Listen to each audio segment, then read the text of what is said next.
Hello everybody, thank you for joining me today. Today we are doing a Q&A. I'm answering all your questions about my job in engineering, what it's like being a woman in engineering, what it's like working at Microsoft, all that good stuff. To give a little bit of background context for anyone that's new here, my name is Sarah. I am 23 years old. I'm a hardware manufacturing engineer at Microsoft. I graduated college back in May 2019 from the University of Michigan. I majored in mechanical engineering, I minored in computer science and entrepreneurship, and then later that year after I graduated, I started my job at the end of July 2019. So I've been working full-time at Microsoft for a little over a year now. Actually, it's been almost a year and a half. So I wanted to answer some of your questions that you have about engineering, about working full-time at a big corporate company. Because I know when I was in college, I was very confused what that would be like. I had no idea what I was signing up for.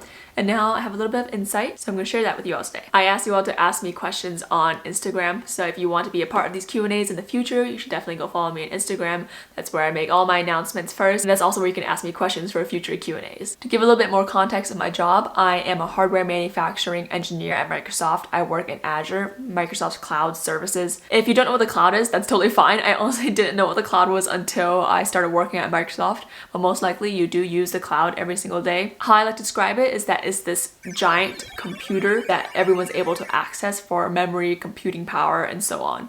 So for example, when you use Google Drive and you save your files to your Google Drive, it's not using your computer memory, but it's saving the file to Google's cloud and using the memory they have available. As a hardware manufacturing engineer, I work on all the hardware that makes up the cloud. So the cloud is made up of these giant data centers that are essentially big warehouses spread out around the world, and they are filled with servers that are stored on racks, power cables, all that good stuff. So I work on the design of them for manufacturability, and I also work with our factories to design the manufacturing lines where they're built and manage the bring up of these new server products. I work on the very early end of the development of these servers, so I'm working on these products before they hit mass production. Now with that information, let's get started with the questions. The first question is, what's the reality of applying to jobs/internships after graduation? Is it grade dependent? To be fully transparent, I don't think I have the best insight for this because I haven't had to apply to jobs after college.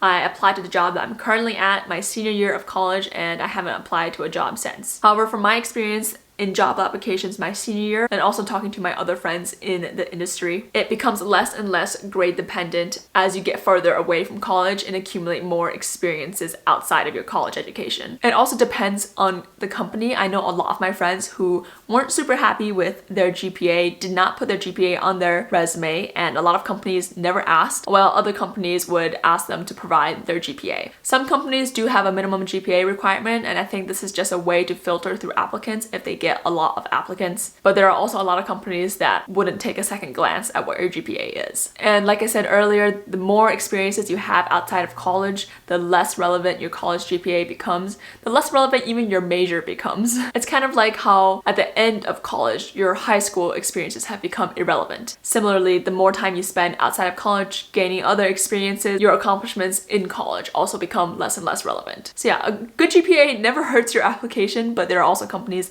that wouldn't care what your GPA is, and especially if you have a lot of experiences, work experience after college. Not to my surprise, there are a lot of questions about the sexism in the industry, so I'm going to group all these questions together.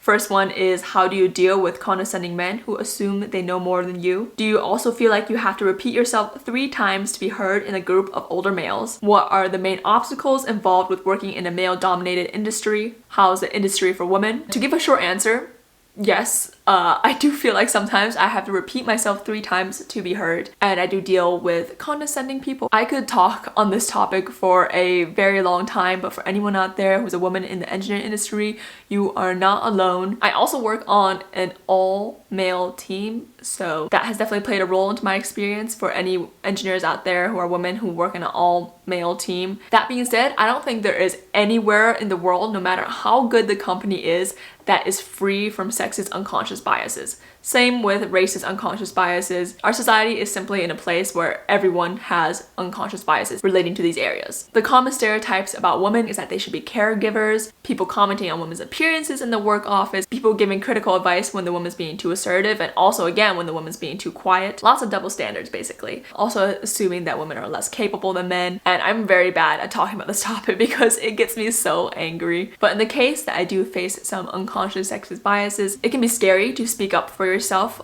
to put yourself on the line, because unfortunately some people will take it to defend their ego first before they hear out your experience and your feelings. It's honestly exhausting to have to defend yourself against sexist unconscious biases, so a lot of the time I'll put the question on them. So if someone is being particularly condescending, it could be a girl or a guy. Women can also have sexist unconscious beliefs, but if someone's being condescending to me or someone is disregarding my idea, I'll ask them, why do you not think this is a good idea? Why do you think that? You know, just kind of put the question on them. Those are short-term solutions for you to stand up for yourself and to challenge these situations when they happen. In the long term, I think it just comes down to education, getting men involved. We have a lot of these women-led conferences that are absolutely amazing, like SWE, Society of Women Engineers, and all of these groups within my company where women get together, we talk about these issues and we support each other, and it's absolutely amazing. But I don't think enough effort is being put into including men in these conversations, because a lot of the time, women, we know what we go through. So we need to loop these guys in and teach them what is going on, because they're not going to know for themselves. It doesn't happen to them, so they're not going to naturally learn it in their own life experience. But if you are a guy or you are a woman or anyone in between who doesn't feel like they are fully aware of sexist unconscious biases, you can read up on it on a quick Google search, or honestly just keep an open mind. If someone's coming to you expressing that they feel like they were discriminated against for their gender, instead of defending your ego first, keep your ears open and listen to their experience. I feel like traditionally being told you're sexist or racist sounds like the worst thing in the world, but honestly, every single person on this planet is sexist or racist to a degree. Our society just isn't at a place where we are free from these unconscious biases. I think people also forget how recent it was that women have gotten rights. I'm going to double check my information, but it was only 1920 that women got the right to vote. Even in 1920, when women were granted the rights to vote, women really couldn't vote until 1965 when the 19th Amendment was passed, the Voting Rights Act Amendment, which basically made it illegal for you to get in the way of someone voting, because a lot of people were against the idea that women or racial minorities could vote. So even though they physically had the right on paper, they often physically couldn't get to the voting polls. Similarly, the first woman to run the Boston Marathon, Catherine Switzer, ran it in just 1967. That's so recent. There are people alive today who watched the first woman ever to run in the Boston Marathon. And on that day, when Catherine Switzer went to go run the Boston Marathon, people took time out of their day to go to the Boston Marathon to try to pull her off the course because they were so upset that a woman was running the Boston Marathon. Our history relating to women's rights was not that long ago. It's also important to acknowledge the intersectionality of different identities such as gender, race, religion, disabilities, and how this affects someone's experience in one of these aspects. I've been a part of way too many women empowering groups that only talked about the perspective of feminism from a white woman's perspective. To speak on my own experience, I am very, very lucky that Microsoft, I feel, is a company that really values creating that inclusivity and talking about these unconscious biases relating to sexism, racism, ageism, etc. I read this post on LinkedIn within the past couple of months and I couldn't find it again.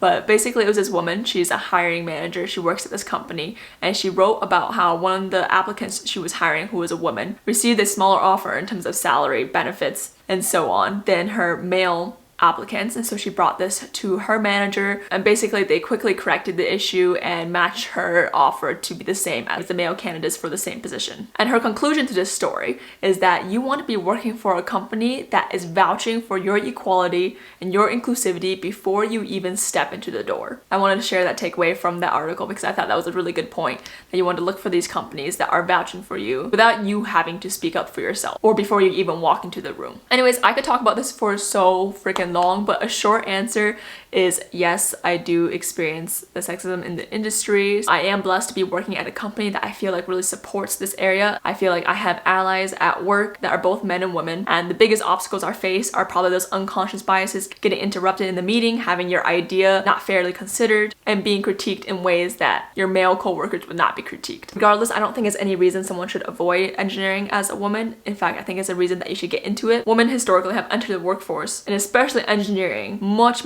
later than our male counterparts. So by default, the working world and the engineering working world are designed for men. Like, this one thing I want to talk about, I think we should get menstrual cycle leave, like sick days for our periods, because I know I personally get really bad cramps and I don't even have enough sick days to take the first day or two of my cycle off each month and still have enough days left for getting sick. There's also inequality in maternity and paternity leave, women are granted a lot more time than men are, and this strongly sets a trend for the woman to take on a lot more caregiving responsibilities from the start for that child. It also forces the woman to stay away from work a lot longer, usually in their early 30s, as their careers begin to peak. A lot of things that need to change, and it's only going to change as more women enter the industry, which is why it's so important to push for diversity and inclusion, to get all these perspectives from different groups and create an accommodating environment for everyone. Next question. What's the best way to get the foot in the door at a large engineering corporation? I have a few tips for this. Number one is if you're in college or attending a university, to go to your college or university career fairs. I would go to all those events, even if it doesn't pertain to your major or the industry you're interested in. I went to a Microsoft event that was targeted for industrial engineers in the supply chain. You never know how a company is organized. So it turns out at Microsoft, when I joined, we've reorganized now, but when I joined as a manufacturing engineer, manufacturing was sitting under the supply chain department. So yeah, go to all the career fairs. If you're not in college and you're not in university, Eventbrite has a ton of conferences for engineers. Specifically, women-focused conferences are the ones that I keep my eye out for, and almost all of them have career fairs at the end of it as well. Just getting that face-to-face, even if it's virtual, time and conversation with someone who works at the company, I think is extremely valuable. Another way is to connect with people on LinkedIn. And my piece of advice for this is to look for people who have something in common with you. My piece of advice is one, do not ask for a phone call right away, and two, do not ask for a referral right away. You want to establish and develop that connection first. I have some people who reach out to me on LinkedIn, people who ask for a referral right away without me feeling like I really know who they are or that we have a connection. Doesn't make any sense, because when I refer someone, as someone who works at Microsoft, I have to vouch for that person. So I have to write about why I think they're a good candidate and speak for them on their behalf, which is something I can't do if I don't know the person. On the other hand, if someone asks for you to set up a phone call right away, a lot of people are very, very busy, and that is just a giant obstacle to have as the first thing to get to know each other. But general advice is to connect with people and leverage tools like industry conferences, LinkedIn, and also talk to people that you know in real life that may work at these companies. Next question is, do you do a lot of math? I believe most computers do it. Schools focus on the concept. Hopefully I'm understanding your question right. And personally, in my current job role, I don't feel like I do a lot of math, but that's me coming out of college where we did a lot of math. So relatively speaking, we don't do a lot of math. I think the last time I had to do math was a couple weeks ago. I had to refresh my memory on what a binomial distribution was because I was validating the testing plan that one of our factories was developing. Of course, on a daily basis, we do simple math, but I haven't written an actual integral since I've started in this role. That's specific to my job though in manufacturing. Different engineering jobs probably has different levels of math, but you do need to understand the concepts for sure. Like when we review designs, conversations will come up about the bending stress, the torque being applied at a point, and concepts like that you learn in college. I get a lot of these questions in my DMs that they feel like they are bad at math and that makes them hesitant to get into engineering. And I would say if that is your only thing stopping you from going into engineering, my take on it is that math is a skill. You're gonna do a lot of math in college, and the more you do it, the better you get at it. There's also so many different types of math. Everybody is good at some elements of it and bad at other elements of it. For example, at the university I went to, Calculus 3 is multivariable calculus, Calculus 4 is differential equations.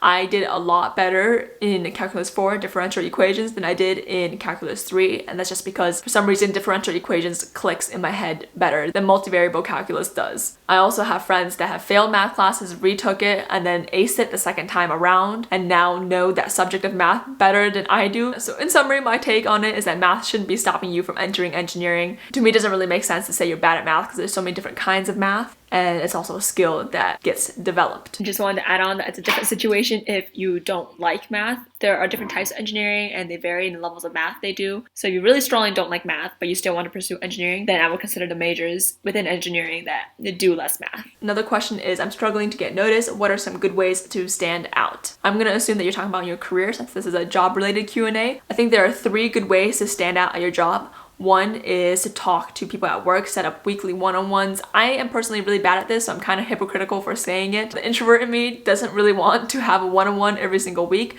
This is something I'm working towards though, and something I need to implement. So Sarah watching this is a message for you as well. Set up weekly one-on-ones, coffee dates with different people on your team or people that you work with, and just get to know them on a personal basis. And with time, they'll have visibility to the work you do and you'll get noticed that way. Number 2 is to document every single thing that you do. And I had to learn this, that my job was not only to do my job responsibilities, but to document what I was doing. Your manager doesn't really know what you're doing on a granular level. So at the end of every day, I like to write down my top 3 accomplishments for that day and then summarize my accomplishments at the end of each week.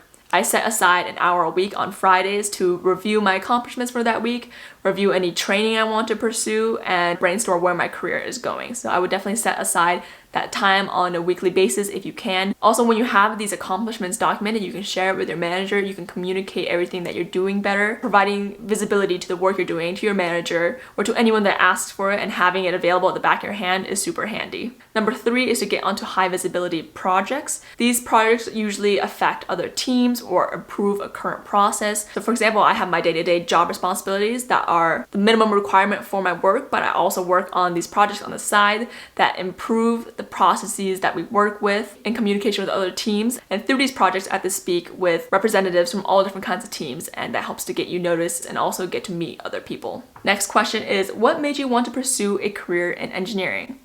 This is a really good question, and I don't know if I have a good answer for it because honestly speaking, when I was entering college, I had no idea what engineering was. I applied to the School of Engineering per the recommendation of my mentors at the time and kind of just went with it, decided I'd start off there. The engineering school at Michigan is a little bit more difficult to get admission into than the liberal science arts school, so my thought process was if I can get into engineering, then I can transfer into liberal science and arts if I need to. And yeah, I was just taking a chance on it, so I decided to give it a go. Luckily for me, I did really enjoy it. I took my first engineering class my freshman year, first semester, Engineering 100, which is a class that all the engineering students have to take.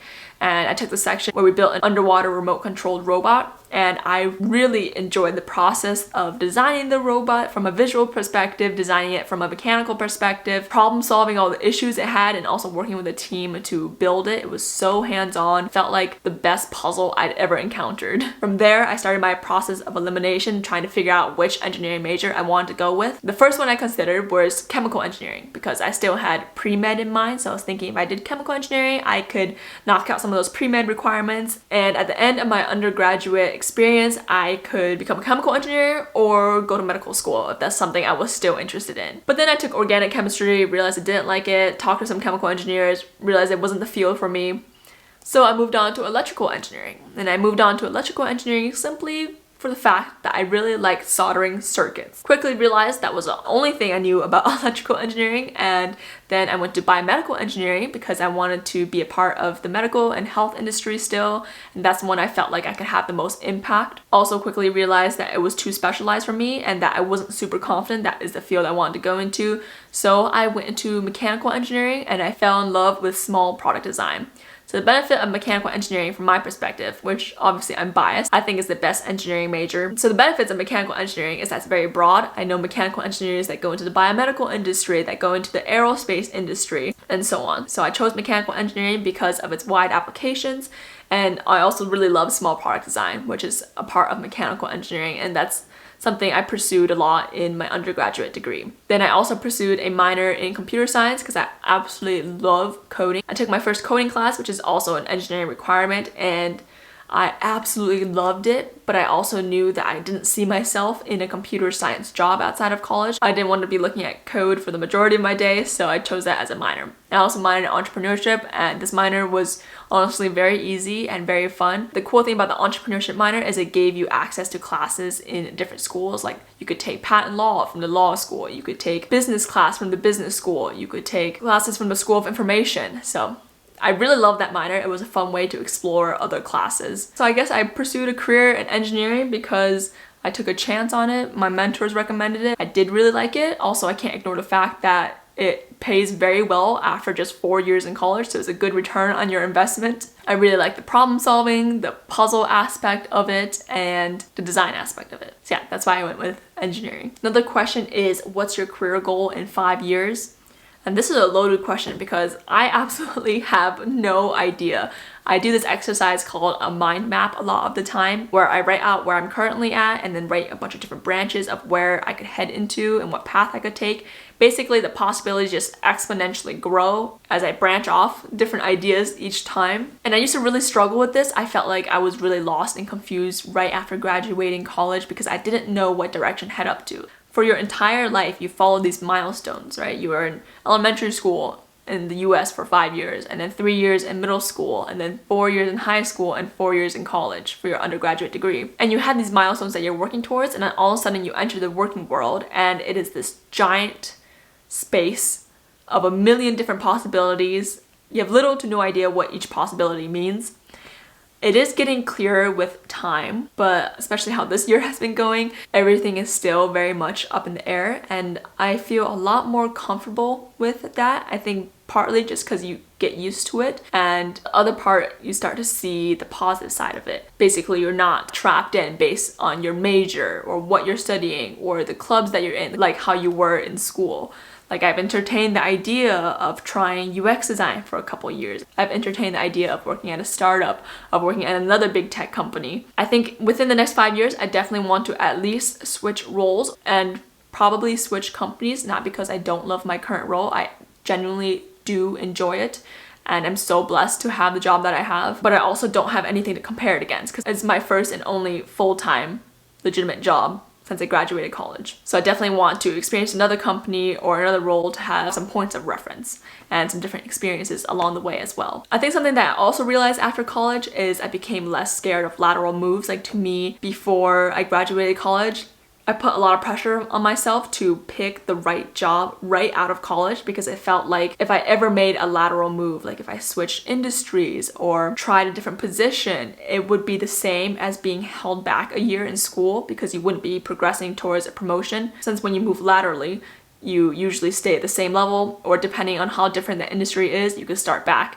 at an entry-level position. But now that I'm more in this environment, I can tell you that it's very different. It genuinely does not feel like being held back in school at all. It just feels like taking a different class, like a new experience is what it feels like. If I were to make a move into a completely different industry like UX design and I had to start at an entry level, there are also other factors that go into it. Like, I might get promoted faster than a college hire because of my other industry experience. So it's not as black and white as I once thought it was, which is good. I keep going on all these different tangents, but to summarize, I'm not positive where I'm heading in 5 years, but I know I want to try a different company, try a different role, maybe a different industry, just to get different points of reference. I completely forgot to film an outro, so welcome to my laptop's high quality camera. Thank you all for watching the video.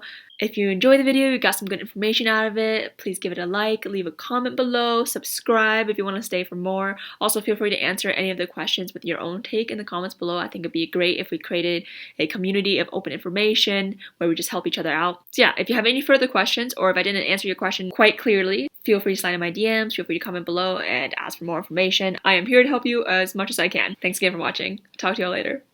Bye! Young age, trying to make it big. Now that I'm up, they all on my dick. No contractions, never thrown a brick. Just trying to keep it cool like this ice on my wrist. God-given talent, been feeling blessed. Kept it 100 like an Asian's math test. Balling all day, I got it on lock. The way I'm flexing on